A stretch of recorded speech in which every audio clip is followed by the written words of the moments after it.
Video করার জন্য আজকাল এইরকম গিম্বেল কিন্তু অনেক অনেক পপুলার। চিন্তা করেন এইরকম একটা গিম্বেল যদি আপনার ফোনের মধ্যে থাকে হিডেন অবস্থায়, কেমন হবে ব্যাপারটা। এই প্রথম আমরা সম্ভবত কোনো রোবোটিক ফোন দেখতে যাচ্ছি এবং অনার এই কাজটা প্রথমবারের মতো করছে। অলরেডি এই ফোনটা নিয়ে কিন্তু অনেক অনেক আলোচনা হয়েছে, অনেক আমরা ভিডিও ফুটেজ দেখেছি, সবার মধ্যে অনেক এক্সাইটমেন্ট কাজ করতেছে যে কেমন হবে অনারের এই রোবোটিক ফোনটা।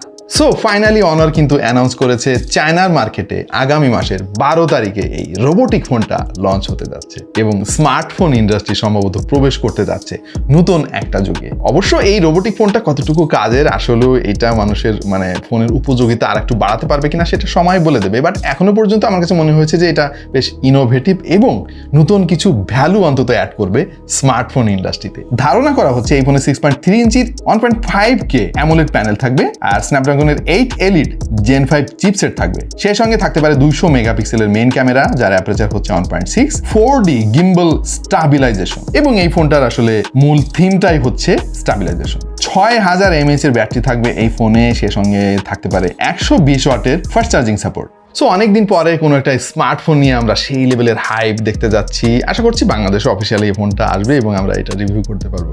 আপনার কাছে কেমন লাগলো অনারের এই রোবোটিক ফোন? মূলত এটাকে রোবোটিক না বলে একটা গিম্বেল ফোন বললে মনে হয় ভালো হবে।